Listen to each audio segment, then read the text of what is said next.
5 عورتوں کو موت کے وقت تکلیف نہیں ہوگی۔ ایسی 5 عورتیں جن کو موت کے وقت تھوڑی سی بھی تکلیف نہیں ہوگی، وہ خوش نصیب 5 عورتیں۔ بسم اللہ الرحمن الرحیم۔ 5 عورتوں کو مرتے وقت تھوڑی سی بھی تکلیف نہیں ہوگی۔ وہ 5 عورتیں کون سی ہیں، یہ جاننے کے لیے ویڈیو کو مکمل دیکھیے۔ نزا کے وقت مسلمان کو جو تکلیف ہوتی ہے اس پر اللہ رب العزت کی جانب سے نیکیاں عطا کی جاتی ہیں، جیسا کہ سنن ابن ماجہ میں بروایت حضرت عائشہ رضی اللہ تعالیٰ عنہ سے مروی ہے کہ رسول اللہ صلی اللہ علیہ وآلہ وسلم ان کے پاس تشریف لائے، اس حال میں کہ ان کے پاس ان کا کوئی قریبی رشتہ دار موت کی سختی میں مبتلا تھا۔ رسول اکرم صلی اللہ علیہ وآلہ وسلم نے مشاہدہ فرما کر حضرت عائشہ رضی اللہ تعالیٰ عنہ سے فرمایا، اپنے رشتہ دار پر غمگین نہ ہو، اس لیے کہ یہ اس کی نیکیاں ہیں۔ نیز حضرت عائشہ رضی اللہ تعالیٰ عنہ سے ہی اس مضمون کی روایت ہے کہ جب رسول اللہ صلی اللہ علیہ وآلہ وسلم کی وفات کی تکلیف میں نے دیکھی، اب میں کسی مسلمان میت کی حالت نزا کی تکلیف کو اس کے حق میں برا نہیں سمجھتی۔ مذکورہ حدیث سے معلوم ہوتا ہے کہ نزا کے وقت ہونے والی سختی مرنے والے کی بد اعمالیوں کا ہرگز نتیجہ نہیں ہوتی۔ مسلمان کے حق میں اس پر اجر و ثواب اور گناہوں کی معافی کی ہی امید رکھنی چاہیے۔ ناظرین، 5 عورتوں کو مرتے وقت تکلیف نہیں ہوگی۔ حضرت سیدنا عثمان غنی رضی اللہ تعالیٰ عنہ نے فرمایا تھا، دنیا میں 5 لوگ ایسے ہیں جن کو مرتے وقت تکلیف نہیں ہوگی، ان کی روح آسانی سے نکلے گی۔ حالت نزا میں انسان کی آدھی روح اندر ہوتی ہے اور آدھی روح باہر ہوتی ہے، اور بندہ تکلیف میں مبتلا ہوتا ہے۔ اس وقت مسلمان کو پیاس اتنی لگتی ہے کہ انسان یہ چاہتا ہے کہ سمندر کا پانی ہی پی جائے، اور اگر بالفرض 7 سمندر کا پانی وہ پی بھی جائے پھر بھی اس کی پیاس کبھی ختم نہیں ہوگی۔ روح نکلتے وقت انسان کو جو تکلیف ہو رہی ہوتی ہے وہ ناقابل بیان ہے۔ حضرت سیدنا عثمان غنی رضی اللہ تعالیٰ عنہ نے فرمایا، یہ 5 لوگ ایسے ہیں کہ انہیں مرتے وقت ذرا بھی تکلیف نہ ہوگی، یعنی موت آسان ہوگی اور بغیر تکلیف کی ہوگی۔ پوچھا گیا کہ جناب وہ کون سے 5 لوگ ہیں جنہیں موت کی سختی میں بھی نرمی میسر ہوگی؟ فرمانے لگے کہ سب سے پہلا شخص وہ جو اپنے ماں باپ کی موت کے بعد، یعنی ماں باپ کے مرنے کے بعد وراثت کا حصہ اپنی بہنوں کو پہنچانے میں جلدی کرتا ہے، یعنی وراثت کا حصہ اپنی بہنوں کو جلد اور بر وقت پہنچاتا ہے۔ ایسا نہ ہو کہ بہن کے بچے بھوک سے بلکتے رہیں اور تم بہن کے حق پر قبضہ کیے بیٹھے رہو، اور بہن اس انتظار میں رہے کہ میرا بھائی کب مجھے میرے ماں باپ کی وراثت میں سے حصہ دے گا۔ بہت بار یہ بھی دیکھنے میں آیا ہے کہ بہن کی شادی نہیں ہوئی جبکہ والدین دنیا سے رخصت ہو گئے۔ بھائی نے کہا کہ کوئی بات نہیں، جب بہن کی شادی کروں گا تو اس کا حصہ اسے جہیز کی صورت میں دے دوں گا۔ یاد رہے کہ اسلام میں بہنوں کو جہیز دینا فرض نہیں، جبکہ ان کا وراثتی حق دینا فرض ہے۔ دراصل عورت کو جہیز دینا یہودیوں کی رسم ہے، اسلام اس کی ترغیب نہیں دیتا، لیکن اسلام میں عورت کا وراثتی حصہ دینا فرض ہے۔ واضح رہے کہ والدین کے ترکے میں جس طرح ان کی نرینہ اولاد کا حق و حصہ ہوتا ہے، اسی طرح بیٹیوں کا بھی اس میں شرعی حق و حصہ ہوتا ہے۔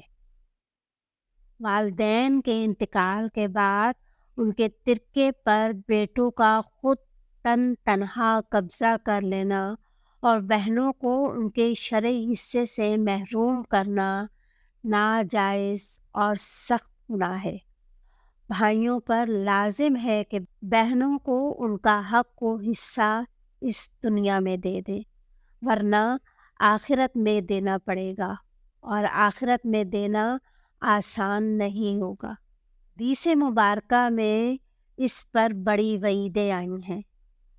حضرت سعید بن زید رضی اللہ تعالیٰ عنہ فرماتے ہیں، رسول اللہ صلی اللہ علیہ وآلہ وسلم نے فرمایا، جو شخص کسی کی بالشت بھر زمین بھی ازراہ ظلم لے گا، قیامت کے دن 7 زمینوں میں سے اتنی ہی زمین اس کے گلے میں طوق کے طور پر ڈالی جائے گی۔ اور حدیث مبارکہ میں ہے، حضرت انس رضی اللہ تعالیٰ عنہ فرماتے ہیں، رسول اللہ صلی اللہ علیہ وآلہ وسلم نے فرمایا، جو شخص اپنے وارث کی میراث کاٹے گا، یعنی اس کا حصہ نہیں دے گا، تو اللہ تعالیٰ قیامت کے دن اس کی جنت کی میراث کاٹ لے گا۔ یاد رہے کہ جہیز کی رسم اسلام کی رسم نہیں بلکہ یہودی کی رسم ہے، اور اس کا سب سے بڑا نقصان یہ ہے کہ جس طرح یہودی کی عورت کو بغیر جہیز کے کوئی شخص قبول نہیں کرتا تھا، اسی طرح آج اسلام میں بھی عورتوں کی شادیوں میں سب سے بڑی رکاوٹ جہیز ہے۔ غریب آدمی کی بیٹی بیٹھی بیٹھی بوڑھی ہو گئی کہ جہیز کا کوئی بندوبست نہ ہو سکا۔ اسی طرح اگر کوئی شخص یہ کہے کہ میں بہن کا وراثتی حصہ تو نہیں دے سکتا، البتہ جب اس کی شادی کا وقت ہوگا تو جہیز دے دوں گا۔ لہٰذا فرمایا گیا کہ بہنوں کو بر وقت حصہ دینے والے کی روح موت کے وقت بڑی آسانی سے نکلتی ہے۔ ایک عورت کا بھائی جب فوت ہوا تو اس عورت نے بہت اصرار کیا کہ مجھے بھی قبرستان لے چلو، میں بھی اپنے بھائی کی قبر پر جانا چاہتی ہوں۔ خیر، اس کے اس اصرار کو قبول کیا گیا اور اسے قبرستان میں اس جگہ لے جایا گیا جہاں اس کے بھائی کی تدفین ہونے والی تھی۔ اس کے دیکھتے ہی دیکھتے میت کو قبر میں اتارا گیا اور اس کے بھائی کو مٹی کے سپرد کر دیا گیا۔ دعا کی باری آئی تو تمام عزیز و اقارب کے سامنے اس روتی ہوئی بہن نے آسمان کی جانب اپنے ہاتھ اٹھائے اور آسمان کی جانب دیکھا۔ اس کا دل رو رہا ہے، آنکھیں چھم چھم برس رہی ہیں۔ اس نے ایک ایسی دعا کی کہ لوگوں کے مردہ ضمیر کو جگا دیا۔ روتی ہوئی بہن نے آسمان کی جانب دیکھ کر فریاد کی کہ اے میرے مالک، اے انصاف کرنے والے، آج میرا بھی انصاف کر دے۔ رو رو کر کہنے لگی، میرے مالک، تم میرے اس ظالم بھائی کو اپنی رحمت سے دور رکھنا، ایسے دور رکھنا جیسے اس نے میرے والدین کی وراثت سے مجھے دور رکھا ہے۔ میرے بچے بھوک سے بلکتے رہے، لیکن اس ظالم کو میرے بچوں پر ذرا بھی ترس نہ آیا۔ میں اپنے بچوں کو حرام جانور کا گوشت کھلانے پر مجبور ہوئی۔ میرے بچوں نے بڑی ہی غربت کی زندگی گزاری ہے، جبکہ میرے اس ظالم بھائی کو کبھی بھی حیا نہ آئی، کبھی بھی رحم نہ آیا کہ میں اپنی بہنوں کی وراثت کا جو ان کا حق ہے اسے ادا کروں۔ اے میرے مالک، تو آج انصاف کر دے، اور جس طرح سے اس نے میری وراثت کے حق سے مجھے دور رکھا ہے، اسی طرح تو اسے اپنی رحمت سے دور کر دے۔ تو ناظرین، صرف ایک لمحے کے لیے، صرف ایک لمحے کے لیے دل پر ہاتھ رکھ کر یہ سوچو کہ جب تم اپنی بہنوں کو ان کی وراثت کا حق ادا نہیں کرو گے تو کیا تمہاری بہنیں تمہارے لیے مغفرت کی دعا کریں گی یا جہنم کی دعا کریں گی؟ بہن کے لیے ظالم بن کے مرو گے یا مظلوم بن کے؟ ناظرین، بہن کا حق کھانا ایسا ہے جیسے خنزیر کا گوشت کھانا۔ دوسرا وہ شخص ہے جس کی روح مرتے وقت بڑی آسانی سے نکلے گی۔ فرمایا کثرت سے صدقہ کرنے والا شخص، یعنی ایسا شخص جو اللہ اور رسول اللہ صلی اللہ علیہ وآلہ وسلم کی رضا کے لیے اپنے مال و دولت میں سے یوں صدقہ کرتا ہے کہ جب وہ اپنے ایک ہاتھ سے کسی کو دیتا ہے تو دوسرے ہاتھ کو پتہ بھی نہ چلے۔ یعنی دوسرا انسان وہ ہے جو کثرت سے صدقہ کرے گا تو اس کی موت کے وقت اس کی روح آسانی سے نکلے گی اور جان کنی کا عمل اس کے لیے تکلیف دہ نہیں ہوگا۔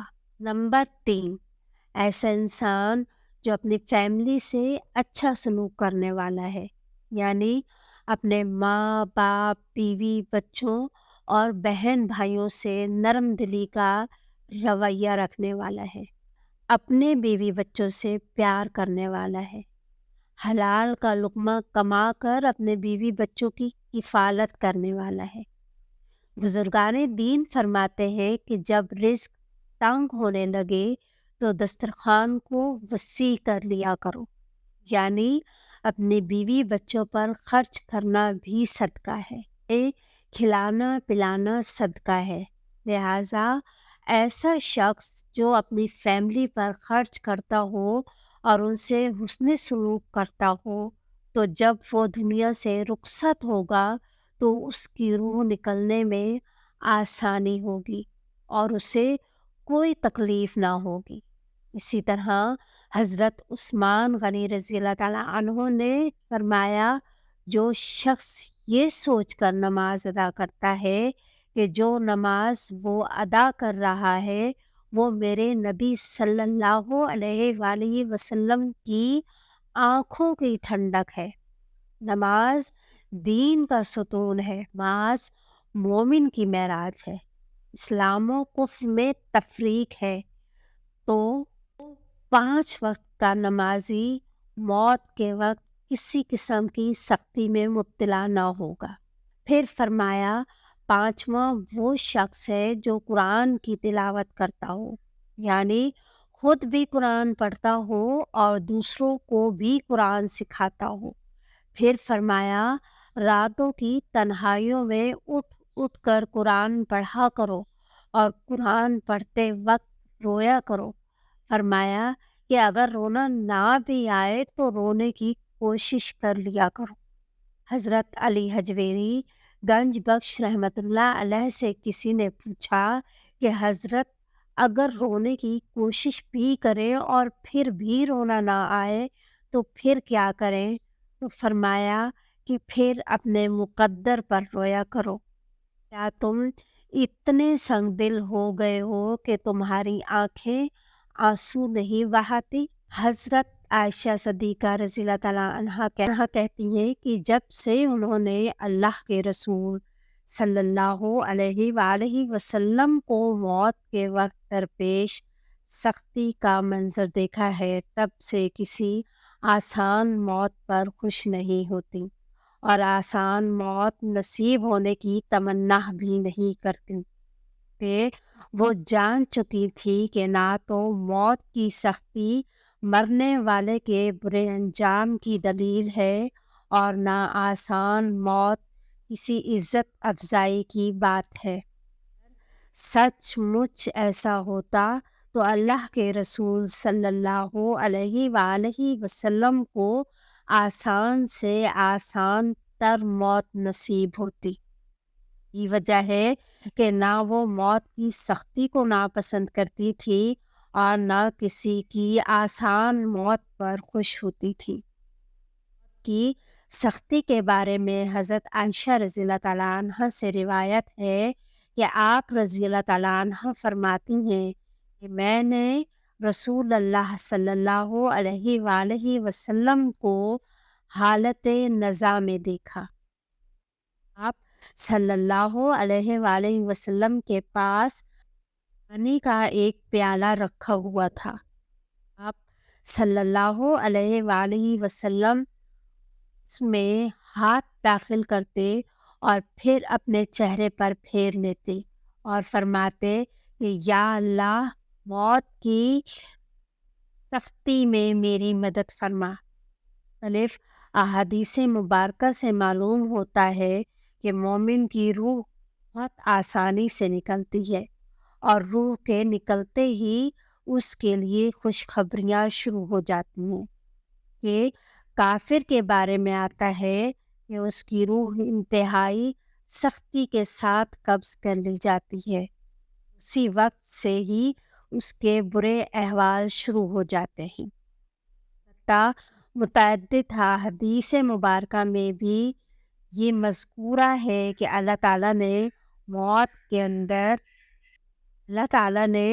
موت کے اندر ایسی شدت اور سختی رکھی ہے کہ اس کا احساس دنیا سے جانے والے ہر شخص کو ہوتا ہے، وہ نیک مسلمان ہو یا بد ہو یا کافر ہو، لیکن مومن پر جو تکلیف آتی ہے وہ اس کے گناہوں کی معافی اور درجات کی بلندی کے لیے ہوتی ہے۔